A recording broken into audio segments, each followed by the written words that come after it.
Well, as you know, things have been changing rapidly, and someone who can help answer some questions that people have while at home is Mayor Kevin Faulconer of San Diego, and he's joining us by phone now. Good morning, Mr. Mayor. Good to have you with us once again.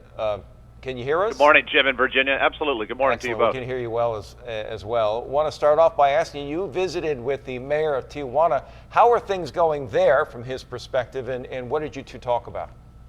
Yeah, we visited by telephone, and it was an opportunity, Jim, for me to get an update on some of the things they're doing, and I think most importantly to share a lot of the steps that we've taken in San Diego that they haven't taken yet. They're on the verge of, and I was strongly urging the mayor, who's working with his state Department of Health, the benefits of, for example, bars and restaurants being shut down. I think they're on the verge of doing that, and so it was a good opportunity for us to share information. They just closed the schools there the day before yesterday. So look, we're two large border cities. It's important that we act in one voice, and so that was really the focus of my call. Mr. Mayor, as you know, shelter-in-place orders have expanded to more counties in Northern California. Do you think we're headed to shelter-in-place?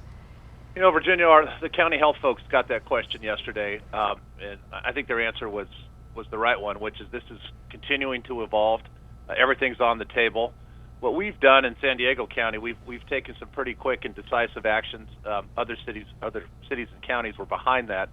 So they're going to continue to evaluate that, Virginia, on a day-by-day basis. But you know, one of the things that I said yesterday during my briefing, how really so supportive San Diegans have been under these difficult times. They're heeding these directives and mandates. You know, our police officers were out in some of what used to be busy entertainment areas, and you know, so it's things we have to do now, unfortunately.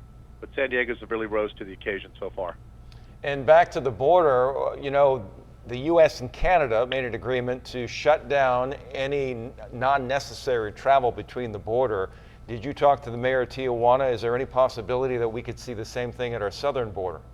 We did touch on that, Jim, and obviously, and you're right. What happened was announced yesterday on Canada, and so there's not a plan to do that at this point. But like everything that we've been talking about in terms of how these things continue, and the dial continues to be turned and tightened. You know, that is something that everyone will, you know, have to look at. But right now, it's, as I said, my focus on our friends and neighbors in Tijuana is make sure that we're acting with one set of guidelines for both cities. When we do that, our opportunity to slow this spread, flatten that curve, is much stronger when we do it together as a region. And Mr. Mayor, you talked about how people are, you know, going above and beyond and really trying to help each other. Is there anything you've noticed out there that you would like to ask people to maybe do more of or stop doing?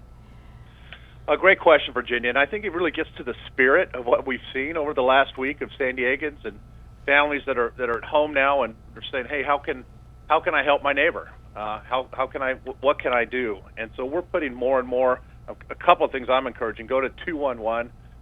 That you can get so many information. The blood bank is looking for folks. It's likely I'm going to be out there later today. The food bank, of course.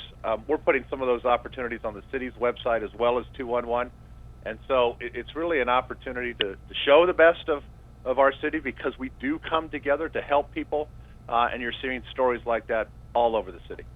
Mayor San Diego Kevin Faulconer, very calm voice for the city, and pleasure to spend some more time with you this morning. Happy to do so. Thank you, Jim in Virginia, and thank you for getting out all the information that you guys are continuing to do. We need you to do exactly that, so thank you.